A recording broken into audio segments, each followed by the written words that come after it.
Bonjour, bonsoir à tous.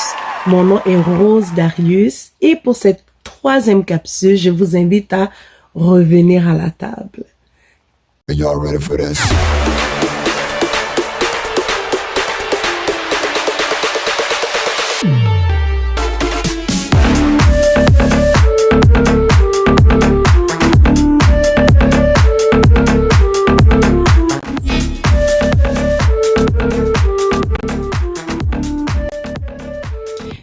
Cette année et depuis la pandémie, il y a une tendance que j'ai observée et qui m'a vraiment frappée et qui est de pouvoir réellement dans les réseaux sociaux, tout le monde en parle, tout le monde dit oui, s'il y a quelqu'un qui te dérange, s'il y a un groupe, il y a une activité, il y a quelque chose qui te met inconfortable, s'il y a quelque chose qui te pousse dans tes retranchements, qui te pousse à contrer tes idées, mets-le de côté.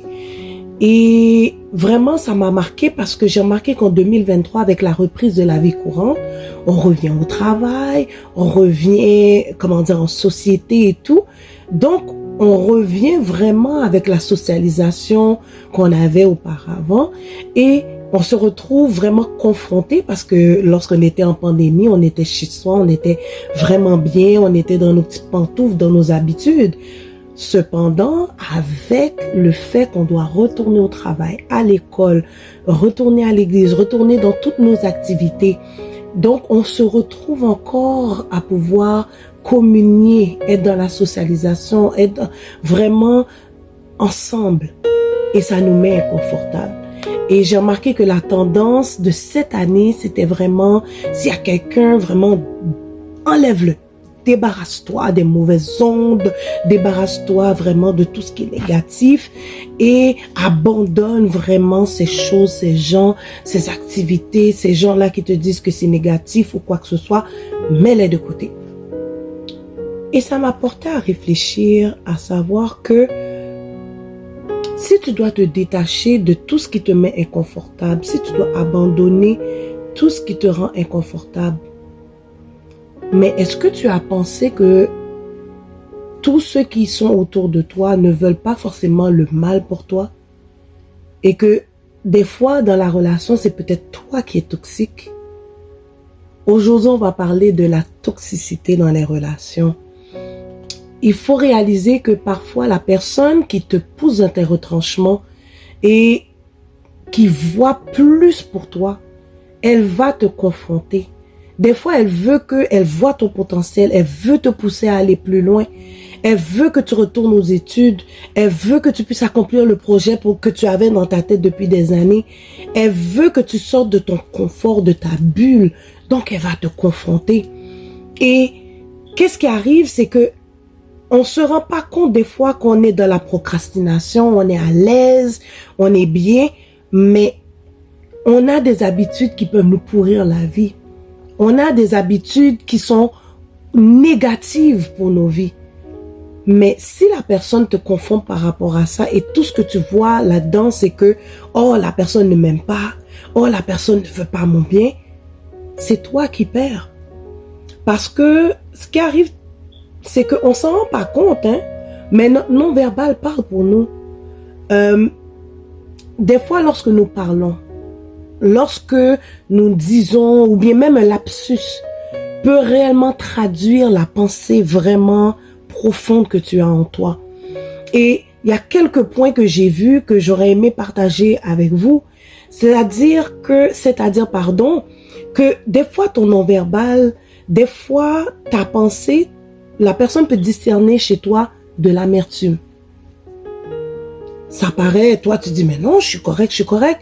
Mais la personne se rend compte que tu en veux à tout le monde, tu as un commentaire négatif sur tout le monde, tu vois seulement les défauts dans tout, tu sembles voir la vie à travers des lunettes noires ou bien une pensée négative, ou bien tes pensées sont embuées par des expériences passées. Et la personne va te dire, mais arrête de penser comme ça, arrête, ne vois pas les choses comme ça.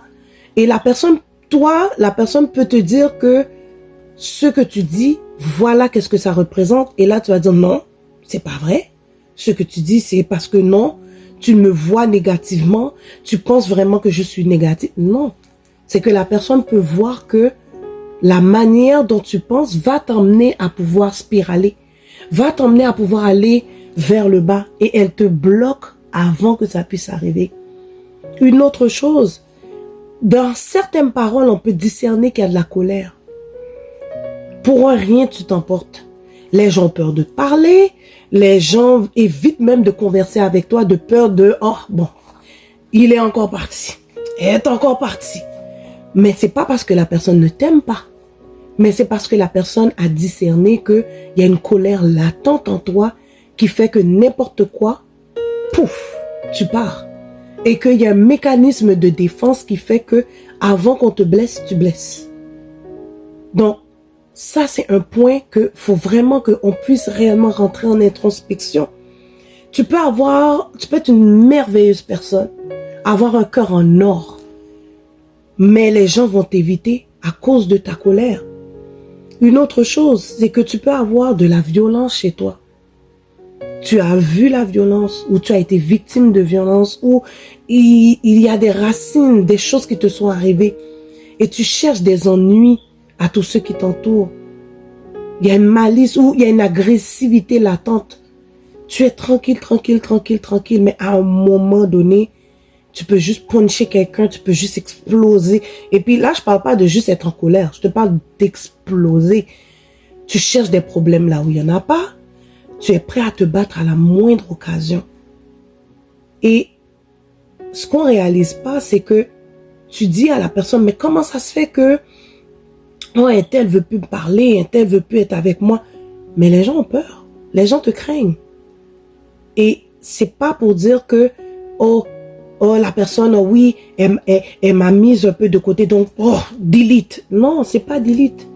Des fois, la personne, c'est juste que elle s'éloigne parce qu'elle a une certaine crainte. Et elle veut ton bien. Mais on ne peut pas vouloir ton bien plus que toi-même. Des fois, tu peux aussi avoir un esprit de peur ou de l'intimidation. Tu questionnes tout, tu as peur de te laisser aller au nom de la gêne, de la timidité, tu as une peur constante de ne pas réussir, donc tu n'entreprends rien. Tu as plein d'idées, plein de la tête, tu partages aux gens, les gens sont avec toi, mais finalement, dans le concret, tu ne fais rien parce que tu as peur d'échouer. Puis, la parole nous dit dans 2 Timothée 1, verset 7, en effet, ce n'est pas un esprit de timidité que Dieu nous a donné, mais un esprit de force, d'amour et de sagesse. Pour dire que cette peur que tu as, elle ne vient pas de Dieu. L'opinion des autres compte trop dans ta vie, parfois, et cet esprit de peur-là fait que tu t'écrases ou que tu ne te laisses pas aller parce que tu as peur de l'opinion des autres. Mais justement, la personne qui te dit, mais allez, vas-y, mais qu'est-ce que tu fais? Mais pourquoi? Elle ne veut pas te brusquer. Mais des fois, elle veut que tu puisses avancer, que tu ailles plus loin, que tu bouges. Cette année, c'est vraiment un temps de réflexion.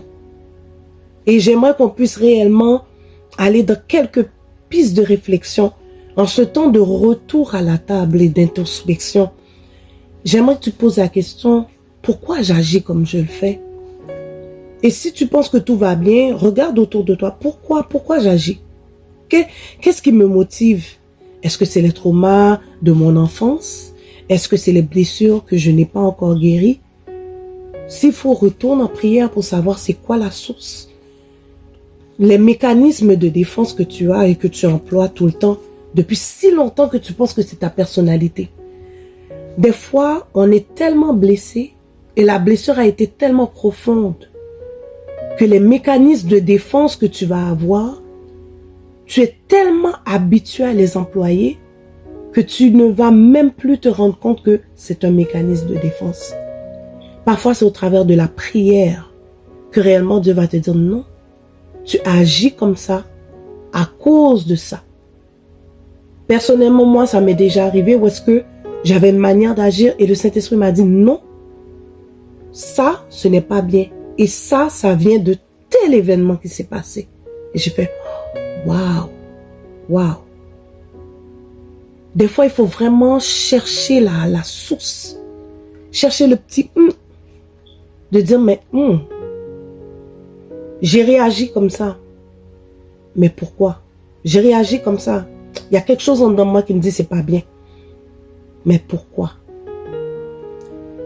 Deuxièmement, pourquoi la relation, parce qu'on parle ici de la toxicité dans les relations, pourquoi cette relation s'est détériorée? Si tu as perdu un ami, une amie, ou une relation, ou un mari, une femme, peu importe c'est quoi, un enfant, pourquoi ça s'est détérioré? Pourquoi ça s'est terminé?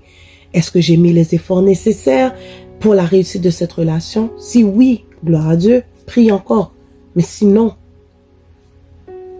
qu'est-ce que je dois faire pour que ça puisse aller mieux? Quand il y a un éloignement, il y a quelque chose. C'est jamais un seul côté, mais moi de mon côté. Toi de ton côté. Qu'est-ce qu'il fallait faire de plus? Qu'est-ce que tu as appris de cette relation qui fait que ça ne va plus se produire? Qu'est-ce que tu sais, il y a des choses qui te dérangeaient inconsciemment dans la relation. Mais demande c'est quoi? Qu'est-ce qui est dans ton subconscient a fait que tu t'es éloigné de ces personnes-là? Ou que ces personnes-là s'est éloignées de toi? 3. Qu'est-ce que j'ai compris ou j'ai ressenti en étant dans cette relation?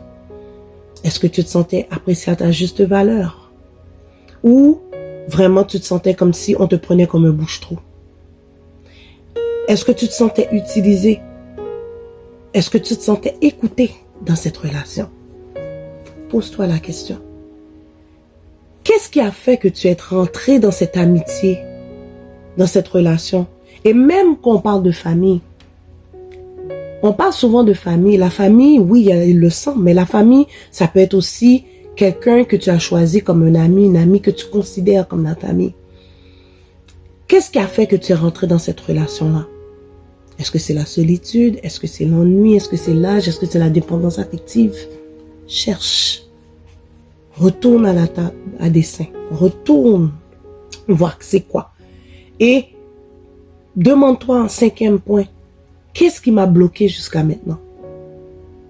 Dans cette relation-là, qu'est-ce qui a rendu cette relation-là toxique pour moi? Ou pour moi, comment j'ai été toxique pour cette personne-là qui fait que il y a eu cet éloignement? Ça peut être dans la famille, ça peut être dans les amis, ou même toi-même. Comment as-tu été toxique pour ta propre personne, pour ta propre vie? Qu'est-ce qui a fait que tu t'es éloigné de qui tu étais, de ton rêve, de ta personne, de tes idéaux? C'est quoi? Retourne à la table à dessin. Puis aussi un dernier point que j'aimerais pouvoir voir avec vous, c'est que lorsqu'on parle de... dernièrement, je suis tombée sur la chanson sur TikTok qui dit « If anybody gives you pressure this year, block them, delete them, remove them from your contact. » Et puis après, ça dit « Don't pressure me. Don't pressure me. » La pression peut être mauvaise, c'est vrai. Ça donne l'hypertension, ça donne des maux migraines, ça donne des maux de tête, ça fait mal dormir. Mais la pression aussi, des fois, nous pousse à performer, à aller plus loin. Ça m'a amené, le Saint-Esprit m'a amené ces exemples-là où est-ce que le vin, lorsque tu veux du vin, tu es obligé de le presser pour avoir le liquide, pour avoir ce jus que tout le monde veut avoir. Et plus le vin fermente, et plus le vin est pressurisé dans la bouteille, et plus il devient un vin de prix. L'huile d'olive, il faut presser l'olive pour avoir... Si on prend une olive comme ça, c'est amer, c'est dégueulasse. Mais lorsque tu prends l'olive et que tu la presses, tu obtiens une huile précieuse qui se vend très cher. Les vraies huiles d'olive, l'huile d'olive pressée à froid, tu peux pas l'acheter à $3. Non. Parce que ça a été pressurisé. Autre chose, les diamants. Ça prend, il faut que le charbon, oui, le charbon, si tu le prends comme ça, là, et tu vas faire ton repas et tout, oui, c'est utile. Mais lorsque tu pressurises un morceau de charbon, tu le fais devenir une pierre précieuse. Donc, le diamant, imagine-toi, le charbon noir comme il est, après la pression peut devenir le diamant blanc transparent qui a une couleur transparente pure pour toi. Donc, cette année, je te dirais, oui, évite la toxicité dans les relations. Cependant, la pression n'est pas toujours mauvaise. La pression peut te faire sortir le meilleur qui est en toi. Donc, cet ami, ce membre de ta famille, cette personne qui est dans ton groupe, ton leader spirituel, ton leader dans ta classe, ton ami, la personne qui te challenge, la personne qui te pousse à aller plus loin. Ne la bloque pas, ne l'enlève pas, don't delete her. Mais chéris cette personne-là, parce que cette personne-là va te pousser à aller plus loin, aller dans tes retranchements, pousser la machine, pousser ce que tu es. Vous croyez que Einstein, les grands de ce monde, c'est simplement on leur a donné la compagnie comme ça? Non. Mais si tu parles aurais parlé avec Steve Jobs, tu aurais parlé avec Apple, avec tous ces grands créateurs-là. Ils ont vécu des problèmes. Ils ont vécu des obstacles. Ils ont vécu toutes sortes de choses qui les a pressurisés. Même il y en a qui vraiment pensaient tout abandonner, mais il y a quelqu'un qui était dans leur dos pour les pousser à aller plus loin. Dis-toi, la pression, le stress n'est pas toujours toxique. Et si, dans tes relations, tu sens qu'il y a une pression et tout, analyse. Cette année, je t'invite à analyser la relation, analyse-toi, analyse la personne, la motivation pour laquelle elle te pousse. La toxicité dans les relations.